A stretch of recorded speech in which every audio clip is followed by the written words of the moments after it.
हुकूमत और अपोजिशन में अब पुल कौन बनेगा या पुल कैसे बनाया जाएगा। बड़ी दफ़ा हमने देखा कि ऑफ़र की है हुकूमत ने मुज़ाकरात की, लेकिन अब हुकूमत की तरफ से भी कहा जा रहा है कि हम मज़ीद कोई ऑफ़र भी नहीं दे रहे और ऐसी कोई बात भी नहीं हुई है। देखिए, बहुत अरसे के बाद ये बात सामने आई है कि इस तरह की गुफ्तगू हुई होगी अपोजिशन से, तो वो बात करने को तैयार नहीं है और अब उन्हें कोई ऑफर नहीं दी जा रही।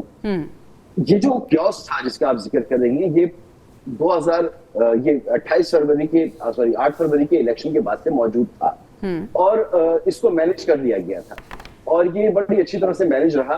और ये जो इस वक्त गवर्नेंस का फुकदान है और जो ये मईशत की ज़बूहानी है, जो इस सिस्टम को लेकर जिसको ठीक करना था वो करने में नाकाम रही है, तो लिहाजा ये पॉलिटिकल क्याओस जो है ये हमें एक नई डिग्री पर नजर आ रहा है। तो मेरा ख्याल ये है कि बातचीत की कोई जरूरत थी नहीं पहले भी, और इस सिस्टम को तहरीक इंसाफ की कोई जरूरत नहीं है। तहरीक इंसाफ का बाहर आने का मतलब है कि ये पूरा सिस्टम जो है लपेट दिया जाए, क्योंकि इमरान खान साहब ने इतना वक्त गुजार दिया है, वो किसी भी सूरत नून लीग और पीपल्स पार्टी के साथ चलने को तैयार नहीं होंगे और उनकी अवामी मकबूलियत जो इस वक्त वो के नजर नहीं आ रही होगी क्योंकि बड़ा दबाव है, लेकिन अगर वो बाहर आ जाते हैं और वो चुप नहीं होते हैं तो फिर सूरत हाल पॉलिटिकल पूरी बदल जाएगी। तो मुझे नहीं लगता कि वो बाहर आ रहे हों, क्या उनसे कोई बातचीत की ख्वाहिश हो।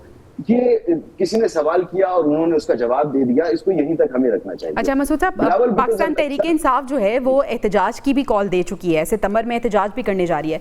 उस एहतजाज की कॉल को आप किस तरह से देखते हैं और फिर इतना लंबा जो टाइम ड्यूरेशन उन्होंने दिया है, इससे क्या मैसेज देने की कोशिश की गई है? बहुत देर कर दी है तहरीक इंसाफ ने। ये एहतजाज इन्होंने जो पहले एहतजाज किए, मेरे ख्याल में उससे ज्यादा कुव्वत से एहतजाज अब करना उनके लिए आसान नहीं होगा। बहुत वक्त गुजर चुका है, बहुत लोग थक चुके हैं, एक पॉलिटिकल फटीग होती है।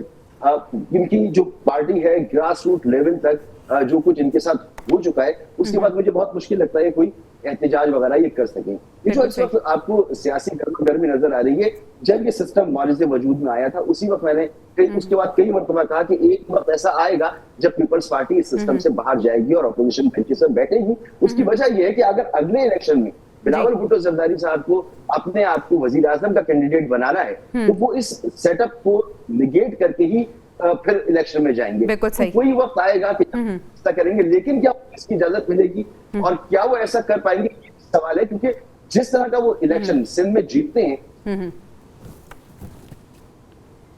यहाँ पर अपोजिशन हुआ करती थी, जो अब नहीं होती, वो अपोजिशन दोबारा बन सकती है। और अगर शहरी सिंध और देही सिंध में अपोजिशन बन जाती है तो तहरीक इंसाफ को दोबारा हुकूमत बनाना मुश्किल हो जाए।